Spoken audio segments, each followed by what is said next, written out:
Aujourd'hui, au micro d'Esprit de résilience, nous allons étudier les 144 engagements présidentiels de Marine Le Pen pour les élections présidentielles de 2017, et particulièrement les réformes institutionnelles. Marine Le Pen a pour but de rendre la parole au peuple et établir une démocratie de proximité.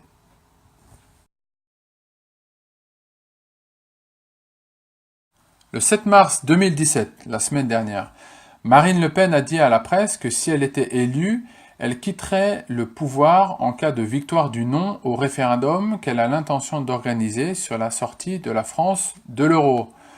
Ma première décision politique en ce qui concerne les pays de l'Union européenne, c'est d'engager des négociations. Ces négociations, elles visent à retrouver notre liberté économique. Si la négo ne marche pas, je dirais aux Français, il faut sortir de l'Union européenne et construire l'Europe des nations et des coopérations. Que se passera-t-il si je leur dis qu'il faut sortir et qu'ils décident de rester? Eh bien, ils décideront. Le peuple a raison. Qu'est-ce que vous voulez que je fasse? Je partirai. L'intégrité du projet qui est le mien ne peut se mettre en œuvre que si nous avons les moyens, les leviers.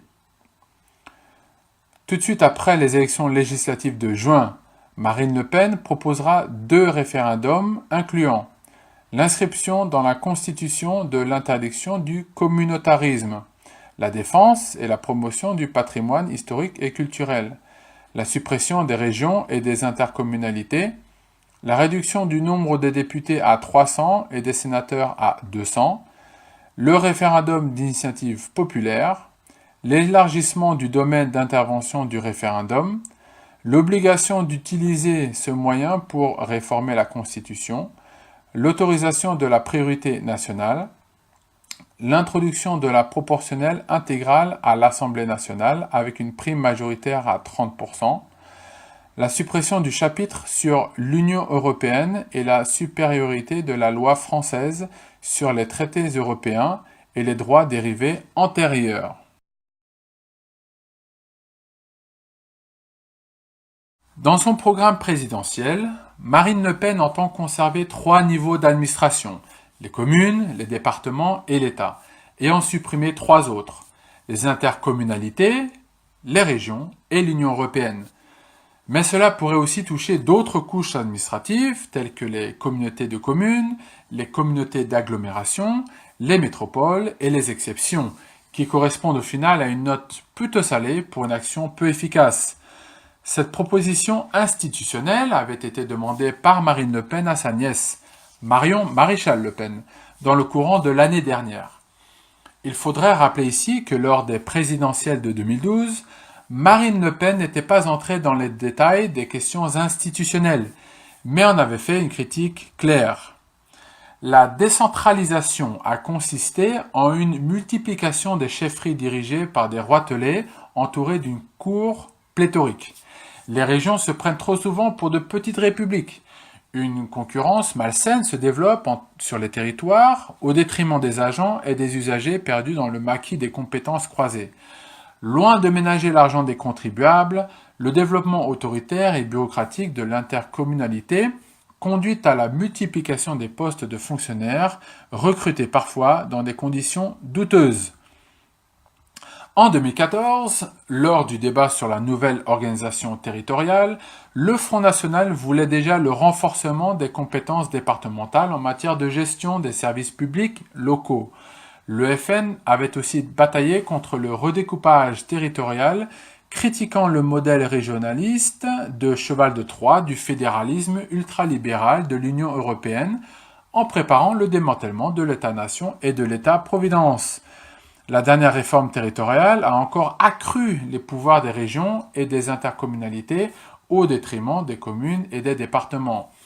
On pourrait donc espérer que les propositions de Marion Maréchal ont sonné aux oreilles de Marine et qu'elle les a incorporées à son programme. Marine Le Pen a promis de mettre fin aux millefeuilles administratives insupportables qui a entraîné une explosion des dépenses et une dilution des responsabilités, un enchevêtrement des compétences. La candidate souhaiterait donc revenir à la carte de France de 1789 avec le triptyque État, département, commune.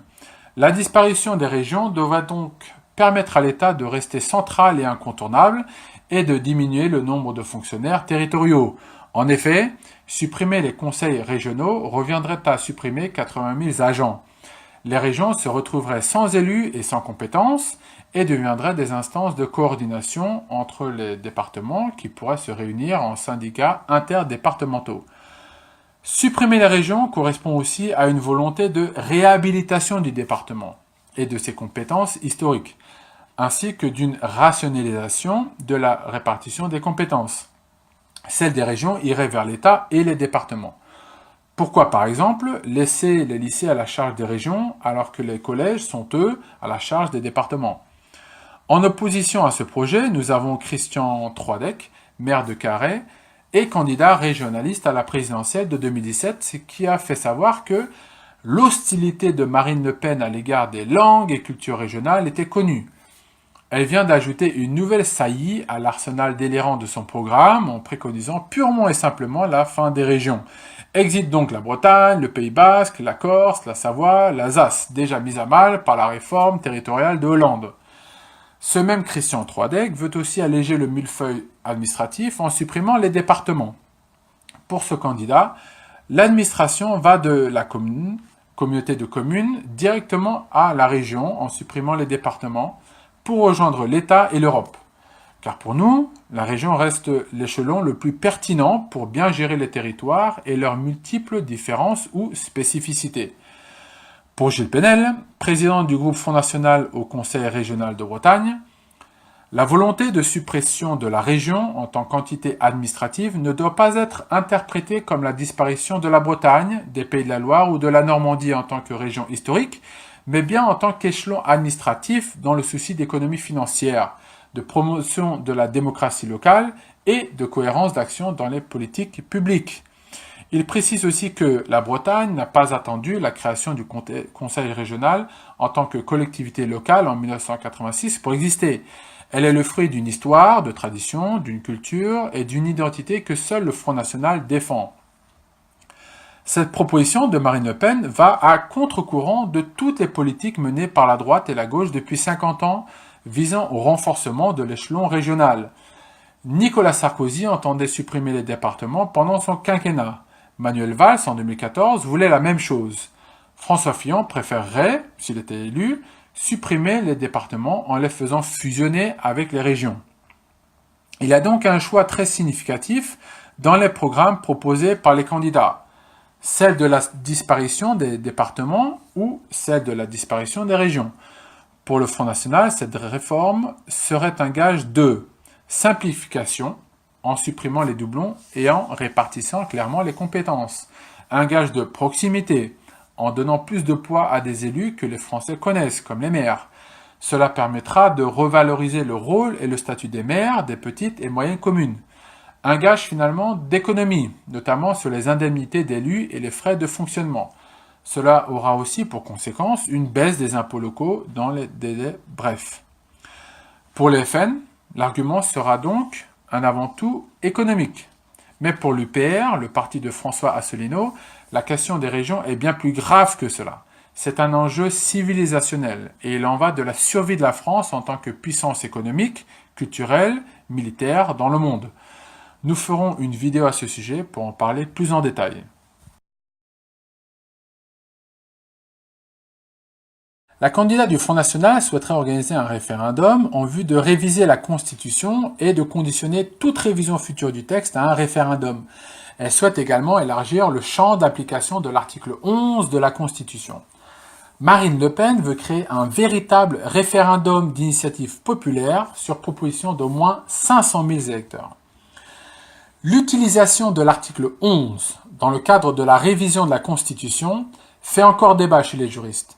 Mais son utilisation avait pour but de contourner le Parlement dans cette procédure, donnant plus de légitimité au président de la République, élu au suffrage universel avec la révision de 1962 et avec celle de 1969, réduisant de beaucoup les pouvoirs du Parlement.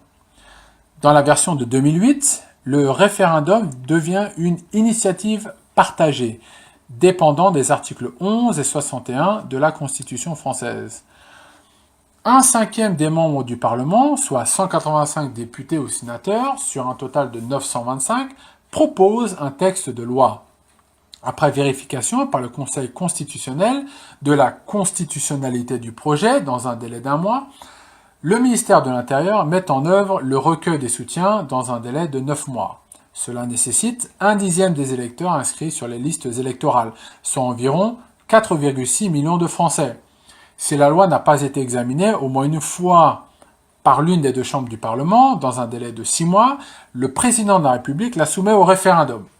Cela représente un total de 16 mois maximum entre le dépôt de la proposition et le référendum. C'est ce qu'on appelle le référendum d'initiative partagée. L'initiative venant des parlementaires avec le soutien des électeurs. Mais le référendum, c'est l'expression directe de la souveraineté nationale. L'article 3 de la Constitution de 1958 dit que la souveraineté nationale appartient au peuple, qui l'exerce par ses représentants et par la voie du référendum. Nous pouvons nous rappeler à quel point les politiques respectent la souveraineté des Français via un référendum en montrant du doigt celui de 2004, appelé référendum français sur le traité établissant une constitution pour l'Europe, ou traité de Rome 2, auquel nous avons dit non à 54,68%, mais que Nicolas Sarkozy en fit fi pour ratifier le traité de Lisbonne en 2008. Pourquoi donc ne pas donner la possibilité au peuple d'exercer sa souveraineté au travers du référendum d'initiative populaire ? Une initiative populaire, qu'est-ce que c'est ? C'est un mécanisme de démocratie semi-directe permettant à un nombre de citoyens de saisir une assemblée législative ou le peuple par référendum afin de statuer sur une proposition de loi. Attention, ce n'est pas une pétition qui n'est qu'une suggestion à l'État et qui n'a aucun caractère obligatoire. Ce type de référendum n'est pratiqué qu'en Suisse, en Italie, au Liechtenstein, dans les quelques pays américains, dans quelques pays fédéraux allemands, en Lettonie, en Slovénie, en Croatie et au Venezuela.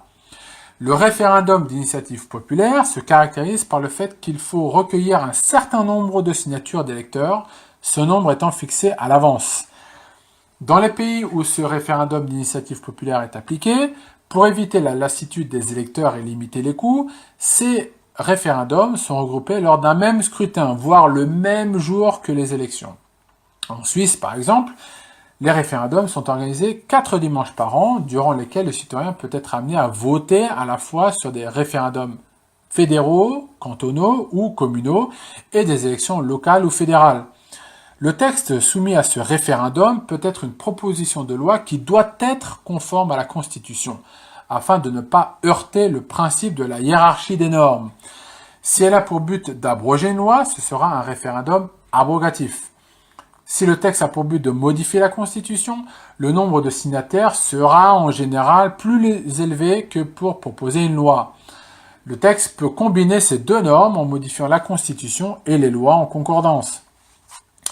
Aux États-Unis, les initiatives prévoyant la création ou l'abrogation d'un texte de loi sont possibles, mais les signatures pour une abrogation sont moins élevées que pour une initiative. Le nombre de signatures dépend du nombre de votants à la précédente élection gouvernementale. En Italie, où seule l'abrogation d'une loi est possible, l'initiative populaire nécessite 500 000 signatures dans une population de 60 millions d'habitants pour 45 millions d'ayants droit. En Suisse, pays comptant 8,4 millions d'habitants pour 5 millions d'ayants droit, un texte modifiant la Constitution requiert la double majorité des votes du peuple et des cantons. Cela nécessite 100 000 signatures récoltées dans un délai de 18 mois. Seul le référendum abrogatif est possible au niveau fédéral, nécessitant 50 000 signatures récoltées dans un délai de 100 jours, mais au niveau cantonal et communal, le référendum est possible pour proposer une loi ou la modifier. Chaque initiative populaire législative doit être conforme à la Constitution pour avoir lieu. Quand elle vise à changer le texte, aucune limite n'est possible, mis à part celles inscrites dans la Constitution elle-même. Le respect de cette limite peut être assuré par une juridiction, comme aux États-Unis ou en Italie, système plutôt controversé, ou par le Parlement qui est plus légitime en la matière. En Suisse, seules 4 initiatives ont été invalidées par le Parlement. Le problème est le statut du projet une fois adopté par le peuple. Pourra-t-il être déclaré nul alors même qu'il a été adopté par référendum? Il y aurait donc ici contradiction avec le principe même de souveraineté du peuple. Aux États-Unis ou en Italie, où une juridiction assure le respect des limites de l'initiative, un projet peut être annulé, mais pas en Suisse, où le contrôle du Parlement n'est que préalable. La question qui suit porterait sur sa modification après son adoption. Si le peuple le souhaite, une nouvelle initiative populaire le pourrait en poussant à un nouveau référendum. En ce qui concerne un changement dans la Constitution, le Parlement ne peut modifier un texte venant d'une initiative populaire si les entités qui prévoyaient le référendum d'initiative populaire prévoient également que le référendum est obligatoire pour modifier la Constitution. En ce qui concerne une loi, le Parlement pourrait modifier une loi émanant d'une initiative car elle a le pouvoir de légiférer. Dans certains États américains, un tel changement n'est possible qu'après un certain nombre d'années ou avec un vote à la majorité qualifiée. Concrètement, Marine Le Pen entend créer le référendum d'initiative populaire. Avec 500 000 signatures, les Français pourront se saisir de n'importe quel sujet. Cette démocratie directe à laquelle je tiens est un des engagements pour rendre la parole au peuple. Ce référendum d'initiative populaire est donc un bon outil pour pouvoir faire passer des mesures désirées par la majorité, mais que le pouvoir se refuse à mettre en place. L'exemple de la Suisse montrerait que c'est un mieux et non pas un miracle, surtout quand le gouvernement traîne des pieds pour appliquer le référendum. Mais ce référendum, c'est aussi un outil pouvant être utilisé pour pousser des propositions sensibles, comme le rétablissement de la peine de mort, motion pour laquelle Marine Le Pen est favorable à titre personnel. Imaginez aussi la possibilité pour l'abrogation de la loi travail ou l'inscription dans la Constitution du mariage uniquement entre des personnes de sexe opposé, ou encore, et n'est pas des moindres, la non-reconnaissance des droits sexuels promus par les élites mondialistes, etc., etc.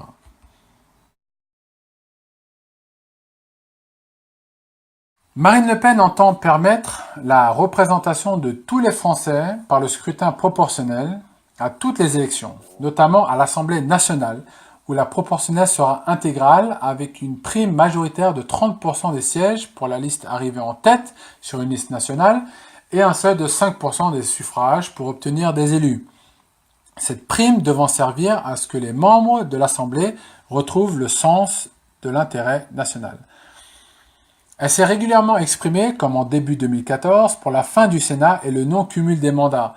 Or, quand en fin septembre 2014, les maires frontistes David Racheline et Stéphane Ravier, respectivement du Var et des Bouches-du-Rhône, étaient élus sénateurs, Marine Le Pen rejeta toute cohérence en disant que « Nous avons clairement dit que nous étions contre le cumul des mandats, mais nous appliquerons le non-cumul quand tous les autres se l'appliqueront aussi. » Or, sa pensée a évolué, et désormais, elle ne souhaiterait pas revenir sur le cumul des mandats, loi de février 2014, mise en application depuis cette année, interdisant le cumul des fonctions exécutives locales avec un mandat de député, de sénateur ou de député européen.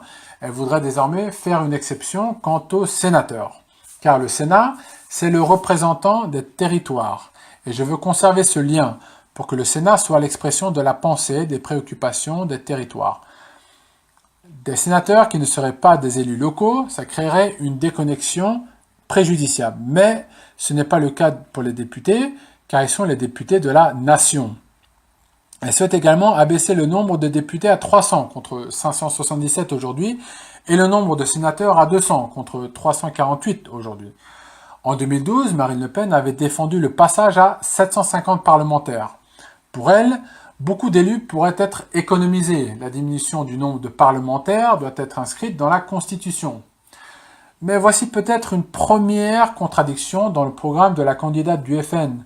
Pourquoi vouloir abaisser le nombre des parlementaires tout en voulant établir une démocratie de proximité? Au contraire, augmenter le nombre des représentants serait perçu comme un signe de plus de démocratie, car les députés et les sénateurs, de par leur nombre accru, seraient aussi plus disponibles aux citoyens et plus proches d'eux. Si on prenait la population française en janvier 2017 et si on divisait le chiffre par le nombre de communes, cela donnerait le calcul suivant. 67 millions d'habitants divisé par 35 755 communes, cela fait environ 1874 parlementaires. Pourquoi pas? Si la question était vraiment économique, pourquoi ne pas jeter un coup d'œil auprès de ceux qui touchent une retraite de préfet pour une fonction qu'ils n'ont jamais exercée? Voilà, la vidéo est maintenant terminée. J'espère que vous l'avez appréciée. Si c'est le cas, n'hésitez pas à laisser un pouce bleu. Vous pouvez vous abonner à la chaîne et faire sonner la cloche pour être au courant des prochaines vidéos. Nous vous invitons également à glisser un commentaire en bas. Nous vous souhaitons à très bientôt sur la chaîne d'Esprit de Résilience.